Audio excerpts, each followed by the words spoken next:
Mm. Mm. Do you want me to get you a Yorkshire tea bag? No, it's okay. Are you both speeding, as we used to say in the olden days of television? Good morning, viewers. It's day 2 of my California adventure.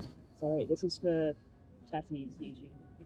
Hello, viewers. I'm with Tatty Reid from Over in the Rover. Hello, Tatty. Hello. How are you? I'm well. How are you? Yes, I'm okay. I'm suffering well, not suffering, but I'm challenged by my production team here with having a healthy breakfast every day. Okay, in the search for abs. For Abs. No, not really, just to make me miserable. But hang on, because I've found a flaw over here on Casa de Good Stuff, i.e. House of Good Things. There is fabulous fitness fajitas, all natural 6-ounce chicken breast with fresh grilled peppers, tomatoes and onions served with black beans and 2 warm corn tortillas. For your fajita, you like corn or flour tortillas? I would, flour. Is it definitely healthy? Oh yes, because it's only chicken breast. Is it bigger than my head? What does over easy mean? Over easy means you fry the egg and then flip it so that it cooks on the top. What happens if you want it difficult? Eggs difficult? God, you haven't been to America very much. No, I've been to Florida when I was 10. I went fishing. The hardest thing in America is ordering breakfast because there are so many options about the type of toast, the type of egg, how you want it cooked, whether you want it over easy or easy over or under easy. So you're having pancakes, sausage, bacon, eggs. More pancakes. Do you eat like this all the time on your trips? Well, I've had a few McDonald's. I tried to get a cheeseburger meal because I didn't want the extra bread bit in the middle. Because that would make it really unhealthy. Really unhealthy. They said I could only have 2 cheeseburgers as a meal, so I had to have 2 cheeseburgers, fries and a Fanta. 2 of the little cheeseburgers. 4 breads. What was worrying you about that extra piece of bread? I just wasn't really in the mood for it. Are you an overlander or a van lifer? I would prefer it if I was an overlander. Though I find the concept a little bit funky because people then, like me, say, oh, I'm going overlanding, which just means you're driving over the land, which everyone's doing as well. Yeah, I think it implies off-road. Are you off-road? Mostly I'm on the road. The van life thing. I mean, I've sort of done a bit of van life in my TV world, living in estate cars in Africa and so on. I think that was overlanding. Well, they weren't off-roaders, though. They were just cars. If you're a van lifer, that means you essentially have turned your back on society and you live in a van and you're probably armed. Probably. Dreadlocks and a dog. And you tell everybody about how much better your life is now you've eschewed the rat race and gone to live in a van. If I turn into a van lifer, feel free to tell me to stop. Oh, you will get a message on the gram. Yes. I did go surfing yesterday, though. Did you? Yeah. I stood up and everything. I've only been surfing once and I broke my toe. Really? Yeah. How did you do that? Well, I fell off and there's a very unfortunate small rock in the shallows that I stubbed my toe on and then it went all purple and enormous. Do you ever do any exercise? Rarely. Do you? At home I do, yes, but I've been on this trip for 2 days and it is America and the portions are quite large and I'm already feeling the difference.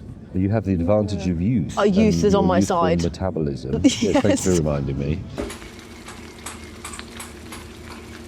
So you've got a Defender 90. I have a Land Rover 90, yes. And I got mine tuned the other day as well. Tuned? That's an old school word. When on the 4-wheel drive dyno, it went from 36 horsepower to 67. Blimey, there must have been something quite serious wrong with it. Yes. The timing was a little bit off, but I think it was just the idle screw. So they just twisted it in the right direction and Bob's your uncle. Well, that doubled the horsepower. They did something excellent and sent me away and I could accelerate. Well, I've got a Series 3 88 soft top. You don't like it, do you? Well, I do like it. I'm actually immensely fond of it as a thing, but as an instrument of driving, it is unbelievably just awful. So you like it as an ornament? Yeah, yes, it's part of my art collection. That's the way I like to think of it. Obviously, it's a very old design. There it is. I mean, it's in very good condition. It looks nice parked on the drive, but it's shocking. I've never managed to get it above about 50 miles an hour, it dives off the road when it feels like it. It bounces around, it all clatters inside. The steering is awful.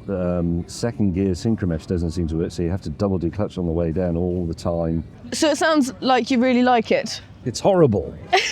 I think it doesn't have to be. I don't know whether or not maybe there's mechanical problems with your one, which is quite likely. Interesting you should say that, because I live very close to a specialist, and he's an ex-army person who set up a specialist Land Rover dealership, and this is actually an ex-NATO Land Rover. Is it? So I took it to him and I said, this car is appalling. And I went back to pick it up and I thought, here we go, this is where I find out. And he said, no, it's absolutely fine. That's exactly what it's supposed to be like. So it is just crap. I was thinking of maybe this solution would be to sell this and replace it with a Range Rover. I let somebody drive my Land Rover the other day, and the steering might have been a little bit off, and it was probably at the point of kind of collapse. Well, it's not an essential component or anything in a car. I have never been more scared as a passenger. I was genuinely petrified that he would just send us into a tree because he was going like this. And actually, if you just leave the steering and just chill out, then mostly I found they stay straight. It's a bit like a pony trekking horse. You just sit on it and it goes where it's gonna go. Guide rather than tell. Yes, there is something in that, I agree. But I still find it alarming. Where do you live? Chichester way? Now Salisbury. Oh, well, you're only 12 miles away. Would you like to come and have a go? This sounds a bit creepy. Would you like to Would you like to come round to my house? Would you like to come and try my Land Rover 88 soft top? Oh, well, I think that sounds quite fun. Would you like to try my Land Rover 90? Yes, I would. Okay, that sounds like a deal. That looks very healthy. Have you got to eat healthy for the entire of your America trip? For breakfast. Pancake. Only for breakfast. Good stuff. All of that over here, please. I'll clear the galleys. Yes. Well, that's only the beginning, and here come the sausages. Oh, thank you. Ketchup, cuts on the tip. Thank you so much. It doesn't look as healthy as I thought it would look. I don't think that looks particularly healthy. It doesn't look as unhealthy as yours. Well, there's nothing wrong with that. It's a bit of flour, a bit of meat, a bit of protein. Do you eat like this every day? Yeah, I'd say so. Pretty close to that. Sometimes I had a vegetable. How do I do this? Do I just ladle it on and then shove it in my face? Maybe, or even use that whole plate that's a bit wet. That's good thinking, Batgirl. Would you like any of my bacon or eggs? Yes, I would, but I'm not allowed to because I'm under observation. But if I put it under the table and put it in that direction? I think I'll just wait until the cameras aren't running and then go and get a quarter pound with cheese. 2 cheeseburgers. So you're on holiday? Something like that. Yeah. You're completely on your own, aren't you? Well, right now I've got people. No, I mean on your journey. Loser over here. I mean, it's quite brave, to be honest. I don't think I was particularly adventurous at that point in my life. It wouldn't really have occurred to me I wouldn't have known how to get hold of a Land Rover and drive across the Yorkshire Moors, let alone outback of America. Do you get a bit scared? I did get a bit scared the other day. I was in the desert in Wyoming. I was camping on BLM land. They own land? Land. No, different thing to what you think it is. With public land, you can camp, shoot, do whatever you want. And I drove past this family, all shooting guns. I carried on driving to a quieter place. I saw some goats, set up tent. And then they drove past and said, "Excuse me, lady." That's not the right accent, but you know what I mean. Are we spoiling your traps? But then I said, "No, don't worry, I haven't got any traps. Do you want a napkin?" Here you go. Anyway, they had guns and I got really scared. And then at 3 a.m, there were people doing donuts around my tent and my car. And I was like, oh, they've probably got guns as well. But I have a new knife, so no one can hurt me now. So you've actually brought a knife to a gunfight. Yeah. Yep. Is anybody back home worried about you? My dad wasn't. He just have fun, kiddo. I was like, cheers. My sister's the most worried. But I have a tracker on my phone, so they can just see where I am. So they'll be like, why are you having breakfast with a dodgy man on the side of the road? Have you had breakfast on the side of the road with a dodgy man? No. Given your own free will, would you camp? No. No. I mean, I've done it. I mean, this is a long time ago. I once camped in the desert in Jordan next to the 7 Pillars of Wisdom. That was actually quite nice. It was very warm, woken up by a call to prayer. And, you know, also in the old Top Gear days, I camped on the way to the North Pole. And you actually camped, you didn't fake it? No, we camped the whole way. Well, you can't fake it. There's no hotels. There's no nothing.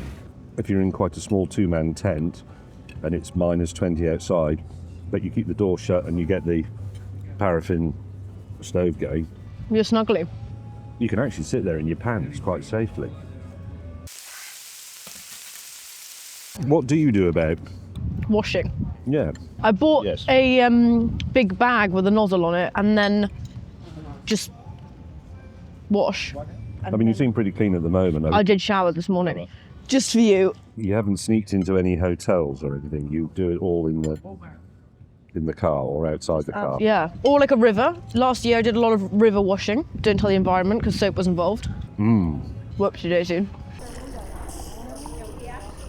How's your burrito? It's a fajita. Sorry. It's slightly hard work because there's a lot of construction involved. I may give up on that and just pile into... Do you want to put it in my pancake? No, it's okay. I'm not allowed to do that. This is really nice. Good. Deliciously fatty and salty. This afternoon I'm signing things. And that's your whole LA trip. Oh no, I'm also doing a bit with Jay Leno. We've been in a Waymo. We filmed that. How was the Waymoing? I've wasted quite a lot of my life because I've done it talking about and assessing cars and the experience of driving. And in fact, it wasn't necessary all along. Because you could have just gotten a Waymo. We're going to do stoner arcade games, playing, you know, sort of old school peer games, air hockey and pinball and all that sort of thing, but seeing if they became more amusing or engaging. If you were high. No, I'm high. Oh, now? No, not now. I mean, we're going to do that. Is it weed or are you going sort of full? No, it's just weed biscuits. It's all perfectly above board. And Will you get competitive? well, I'm not normally very competitive. I don't really care. Gosh, I'm looking forward to my second course of my breakfast. While you enjoy your beans. I'm not sure if the beans are really necessary. This way you're going to win the race to the abs. I don't think you can develop abs by eating. I went to a ranch in Montana, Right. shot some guns. You shot some guns? Yeah. Shot a gun from a really, really, really far away. Hit the target, freaking dead. Bosh. Good. Are you good at shooting guns? I haven't done it for a while. The last time I did it, I wasn't bad. You hit the target? Oh, yeah. Well done. You now have a Tesla, if I'm right. No, I've had 2 Teslas. Did the other one explode? No, I just decided it was too big. I got a smaller one. Nobody's set fire to it yet. Well, that's good. I'm really struggling with this, even though it's a healthy option. I don't like leaving food, but it's just the way here. Are you going to get through all those pancakes? Well, I thought you might help me out. No, I'm not allowed to. When we met, we had a long conversation about Kettles. My theory is that the only things that were better in the olden days, Kettles, the shape of American pickup trucks, and zips. Zips never stuck when I was a child. Zips I've encountered recently, not a sentence I often use, the more metallic they are, the more they get stuck. Ah, you see, I think the plastic ones stick more. I haven't found that. But maybe actually it's because we're not maintaining our zips well enough. Maybe you should be WD-40ing them. You've just subscribed to the myth that WD-40 mends everything. It's not actually a lubricant. No, it's not. It's a water displacer. Thank you. It's all right. Thank you. In my hotel room, because it's America, well, because it's not Britain, basically, there's a coffee machine. I don't drink coffee. And there are 2 tea bags. One is Earl Grey, which is just pretentious bollocks. And the other tea bag is, can you ever guess what the other one is? You probably can. Bear in mind we're in LA. I'm going to go along the herbal, or as my aunt calls it, lesbian tea. Yes, I know somebody who calls it that. Chamomile? Yes. Is it? Yes. Did you have it? No. Oh, goodness. This is a great date. I love it. This is a date? Well. We should hold hands and skip into the sunset. What should we do next? I can give you some tea bags if you'd like. I'd love some tea bags. I'm not sure it makes great telly. Let's go to the beach.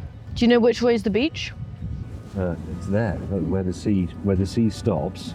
We're going to go and skip along the beach with chairs and tea. We're not going to skip along the beach. Well, should we go? Yes, my friend will pay.